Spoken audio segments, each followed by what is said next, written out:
គីមប៉ាប់គឺជាអាហារកូរ៉េមួយមុខដែលគេចូលចិត្តញ៉ាំអាសាឃើញនៅក្នុងរឿងកូរ៉េហើយវិធីធ្វើគឺរៀងងាយស្រួលដែរទេដោយសារតែយើងអាសាបានធ្វើទៅគឺវាអត់សូវស្មុគស្មាញទេអញ្ចឹងដោយសារតែវារៀងជេបចុកបន្តិចគឺយើងមានចៀនពងមាន់យើង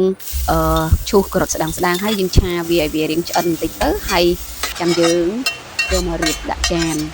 ជាមួយនឹងពងមាន់យើងហ្នឹងហើយសម្រាប់បន្លែមួយមុខទៀតទៅសក់ដែលយើងហាន់វាបែបច្បាមូលណាហើយយើងយកមករៀបដូចគ្នាហើយគ្រឿងផ្សំបន្តទៀតគឺខ្ញុំក៏មានដាក់ជាមួយនឹងនេះគ្រឿងកូរ៉េដែលគេសម្រាប់ធ្វើគីមប៉ាប់ណាហើយបាយរបស់យើងគឺខ្ញុំយកមកជ្រួយវាហើយយើងដាក់វារៀងត្រជាក់ចាំយើងលាយជាមួយនឹងប្រេងល្ងហើយនឹងសារាយរបស់យើងសម្រាប់យើងមូធ្វើជាគីមប៉ាប់ហ្នឹងហើយយើងដាក់បាយរៀបវាពីលើស្ដើងមកល្មមឲ្យវាពេញមកបន្ទាប់មកចាំយើងរៀបគ្រឿងដាក់តាមដូចដែលយើងលៃលោកណាអាចមើលតាមវីដេអូហ្នឹងបានហើយយើងក៏ធ្វើការមូវាទៅយើងរុំវាតាមហ្នឹងទៅហើយវាចេញរាងមូធ្វើម៉េចឲ្យវារាងណែនកុំឲ្យពេលដែលយើងកាត់ទៅវារាងបែកអីចឹងអត់ស្អាតហើយពិបាកក្នុងការញ៉ាំ